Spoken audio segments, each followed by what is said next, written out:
So I want to use this talk today to connect the two dominant themes from the 2012 election. One theme, growing economic insecurity, growing concentrations of wealth, a middle class in crisis. The other theme, race and people's reactions to President Obama. Now, one theme we talked about a lot, the other we barely mentioned, and nobody connected them. But they are connected intimately. And what connects them? Dog whistle politics. Dog whistle politics? What's that? Let me give you some examples. Perhaps the most infamous example is Ronald Reagan campaigning in 1980 and complaining about welfare queens. Now, welfare queen, the term doesn't mention race on its surface. It's code. Nevertheless, the term conjures race. It conjures race in terms of the image of a poor African-American woman abusing the welfare system. And it conjures race in terms of who's being abused, the taxpayers, who implicitly are white. But we don't have to look to 1980 to see dog whistle politics, because we can see it in 2012 too. You might remember John Sununu describing Obama as lazy, or Newt Gingrich describing Obama as a food stamp president, or Sarah Palin describing Obama's politics as shuck and jive. But okay, I got it. They're on the fringe of the Republican Party. Do we see it at the core? Yeah, we do. Think about Mitt Romney's campaign in the summer of 2012. He ran an ad that said, under Obama, you don't have to work anymore. They just send you your welfare check. What was that about? Well, officially, there'd been a change in under the Obama administration in welfare policy, but it turned out that that change had actually been to facilitate the ability of states to encourage people receiving welfare to go get jobs. So it was the opposite of what Romney was saying. And when Romney was corrected, when the campaign was corrected, this produced that memorable moment when a Romney campaign official said, we're not going to let our campaign be driven by the facts. No, indeed not. It was going to be driven by racial politics. Because the Romney campaign in that crucial summer, they spent half of their precious campaign dollars to fund those welfare attack ads. Half of them. Okay, that's dog whistle politics, the use of coded racial appeals. That's the what. But in any crime story, you don't just need the what. You need the who, the why, the how. And in good crime stories, you need the, and here's what we're going to do about it too. So the who, in the examples I've given to you, Republicans have predominated. Does this mean only Republicans engage in dog whistle politics? No, Democrats do too. And I want to, in particular, single out Bill Clinton. Bill Clinton, who promised to end welfare as we know it. Bill Clinton, who ratcheted up the war on crime to levels even Reagan and Bush had never anticipated. But dog whistle politics predominates among Republicans. Why is that? Now there's a nice question to segue to the next part of the talk, the why in general of dog whistle politics. And to answer that, I need to take you back to 1964. 1964 was the last year a Democratic candidate for president won a majority of the white vote. The last year. And who was that Democratic candidate? Lyndon Johnson. And who was his opponent? Barry Goldwater. Barry Goldwater. Well, who's Barry Goldwater? Barry Goldwater is someone I would describe as an old-style liberal. An old-style liberal. He feared government. He thought government was the central threat to the individual, that government was the central threat to the market. For someone like Barry Goldwater, the ideal was the rugged individual, someone who could take care of himself and his family, someone who would provide help for to his neighbors, someone who, if he needed help, would turn to his neighbors, but someone who kept his distance from government and would never ask government for help. Now, this image has cultural potency.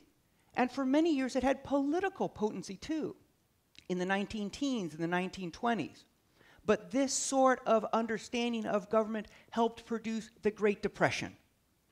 And in the dry winds of the Dust Bowl, the rugged individual, he shriveled up and he blew away. Because the public came to understand that politically, the state wasn't the greatest threat in our lives. That instead, no one was free if they were hungry or jobless or worried about losing their home or not able to provide health care for their loved ones. And the public came to understand that government, rather than being a threat, could be the salvation of society as a whole. It could provide for people in the face of the vicissitudes of life. It could provide a route of upward mobility, for example, through education. It could use the collective resources of all of us to build the infrastructure of the nation and thereby to propel the next great economic boom. And it's this vision of liberalism, New Deal liberalism, that gets the country through the Depression, through World War II, and that in the years after World War II leads to the greatest boom in the middle class the nation and the world has ever seen. And who's Lyndon Johnson? Lyndon Johnson represents New Deal liberalism. And what's about to happen? New Deal liberalism in the person of Lyndon Johnson is about to crush old-style, small government, hate government style Barry Goldwater liberalism. But Barry Goldwater has a trick up his sleeve. By 1963, it's clear that the racial crisis is deepening over civil rights. And the Republicans begin to think to themselves that they can use race as a wedge issue to break apart the New Deal coalition that has been returning Democrats to power almost without interruption since 1932. Now, here's a quote that I'm going to read to you. This is the only quote I'm going to read to you in this talk, and it's an important quote. This is from Robert Novak, a conservative columnist. He attends a meeting of the Republican leadership in the summer of 1963, and he comes out of this meeting, and here's what he reports. A good many, perhaps a majority of the party's leaders, envision substantial political gold to be mined in the racial crisis by becoming, in fact, though not in name, the white man's party. Now, I want to be clear. This is not about latent racism among the Republicans. Indeed, at this point, the Republican Party, the Democratic Party, at least different factions of them, are equally committed to civil rights. If anything, during this period in 1963, if there is a white man's political party, it's the Southern Democrats. So this is not a story of latent racism becoming expressed in one party and not in another. This is a story of strategic racism, of the strategic decision to use race as the basis upon which to campaign for votes. And Barry Goldwater signs on to this strategy. In his folksy, rugged individualism way, he says we should hunt where the ducks are. And where are the ducks? The ducks at this point are in the South. So Goldwater begins to campaign in the South, and he campaigns against the New Deal. But he also begins to campaign using coded racial appeals. He talks about states' rights. But everybody knows states' rights means the right of Southern states to resist integration. And he talks about freedom of association. But everybody knows freedom of association means the rights of white business owners to exclude blacks from restaurants and from inns and from retail establishments.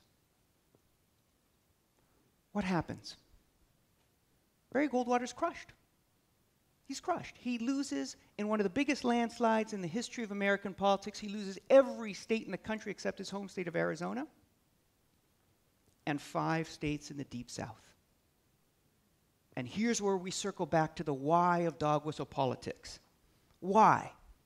Answer number 1. Barry Goldwater showed that racial appeals could be used to convince die-hard Democrats, and there are no greater die-hard Democrats than Southern Democrats, that dog whistle appeals could be used to convince die-hard Democrats to vote Republican. 2, and this is more important, and this is what connects to the damage that's been done to the middle class.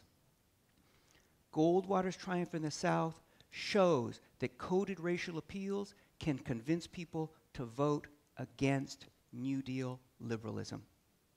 The South loved the New Deal. The South, even more than the North, had been devastated by the Great Depression. The South, even more than the North, had been picked up and rescued by the New Deal. And yet in the South, people who loved the New Deal were willing to vote for an anti-New Deal candidate if they were appealed to on racial bases. Now, I want to pause, and I want to do something that happens in good TV crime dramas. Introduce a surprise new character. The plutocrats. The plutocrats. Now, there's a word we don't use too often, and it's too bad, because it's the plutocrats who are threatening democracy and who are ruining our economy. Who are the plutocrats? I don't mean the wealthiest individuals and the wealthiest corporations. There are many of them who are good civic citizens. I mean the wealthiest individuals and the wealthiest corporations who care only about making more and more money for themselves and don't care about their impact on society. And what do the plutocrats want? It's simple, really. They want control of government. Why? Government has lots of resources and they want sweetheart deals with government. That's how a lot of them make their money. Also, they want control of government because government is supposed to control them, and they'd rather be in control of the regulators. Next, they want low taxes, and why not? Their central goal is to amass more and more wealth and to protect that wealth, so they don't want to pay taxes. Now, relatedly, they want to cut government social services. Why? They don't need those services. They're rich. And to the extent that government provides social services or invests in infrastructure, those are costs that the plutocrats fear will be passed on to them in terms of taxes. So the plutocrats see an opening through the success of Barry Goldwater in the South. Now we're going to zoom forward. Goldwater lost in '64, but the racial crisis in the country deepened. And by '78, Nixon won on the basis of racial appeals. And from 1968 to the election of Barack Obama in 2008, every presidential candidate who won used racial appeals. More importantly, two of them in particular, Ronald Reagan and the second George Bush, committed themselves to a plutocratic agenda. They slashed taxes for the rich, they slashed social services, they deregulated in a way that gave control over the regulators to the plutocrats. And 40 years of dog whistle politics later, with intense episodes of plutocratic politics, where were we in 2008? Voila, the Great Recession, and levels of wealth inequality not seen since the era of the rugged individual in the 1920s. But wait.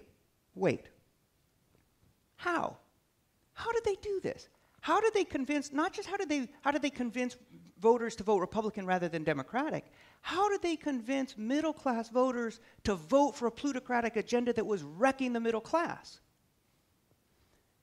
Dog whistle politics doesn't just demonize non-whites. It demonizes government itself. It says government is the problem. Think about the word liberal. The word liberal today, New Deal liberalism that built the middle class, the word liberal today is itself a dog whistle term.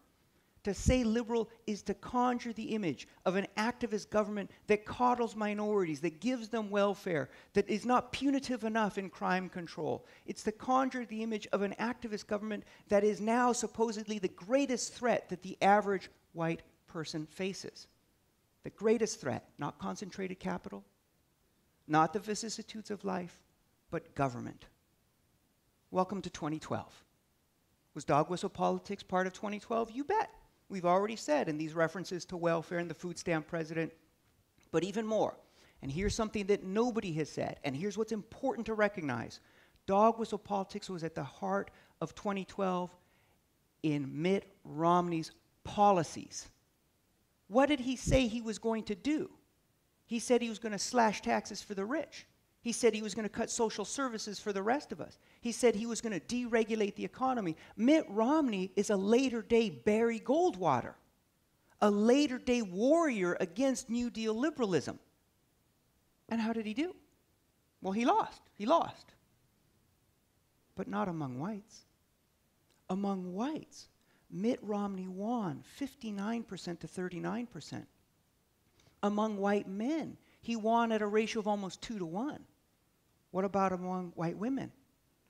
Among white women, Mitt Romney still won 52 to 46%. What about among young whites, post-racial whites, age 19 to 28? Mitt Romney still won a majority. Okay, but maybe this is just the South. No. Mitt Romney won a majority of the white vote in 46 states. Or think about this differently. Among those people who voted for Mitt Romney, what was the racial composition? Over 90% of them were white. And here's another startling statistic. Think about the Republican Party in terms of its elected officials, elected state officials all across the country. 98% are white. That white man's party, in fact, if not in name, that they talked about back in 1963, that's what we have in 2012. Okay, so what are we going to do about it? It's actually pretty easy. The first thing we're going to do is we're going to call out dog whistle politics. Dog whistle politics works best as code. Drawn out into the light, revealed for racial appeals, it fails. So the first thing we're going to do, we're going to call out dog whistle politics. The second thing we're going to do is we're going to remember that this is not about electing Democrats and it's not about defeating Republicans. This is about restoring New Deal liberalism. Yes, sometimes that will mean voting for a Democrat over a Republican, but I guarantee you it will also mean organizing within and outside of the Democratic Party to challenge the Democratic Party itself to renew its commitment to New Deal liberalism. Third, finally, most fundamentally, we're going to start talking about race and racism again. Now, whenever you say that, people say we talk about it all the time, but that's not true. What happens all the time is that there's this constant din of racial insinuation from the right. But on the left, there's silence. There's a complacency. There's a hope that maybe having elected and re-elected a black president, we're beyond race. But we're not beyond race. And you don't have to look at the condition of minority communities, mass incarceration, mass deportation. You can look at the health of the middle class to understand that we're not beyond race. You can look at the fact that one of our two dominant political parties has organized itself around race. Okay, now what's going to happen? You're going to start talking about dog whistle politics, you're going to start talking about race and racism, and what's going to happen? It's going to turn out, you're going to be attacked. You're going to be attacked for being divisive. You're going to be attacked for being a racial opportunist, for playing the race card. You're going to be attacked maybe even for being a racist, because in our society now, the way things work, people who talk in coded terms about race aren't criticized. But people who talk expressly about continued racial problems, they're the supposed troublemakers. Hey, there's an easy response, and here it is. Just because you pulled that fire alarm, you didn't set the fire. Just because you dial 911, you didn't commit the crime. So when it comes to race, to politics, the crisis of the middle class, I want all of you to go out and pull that fire alarm. Thank you.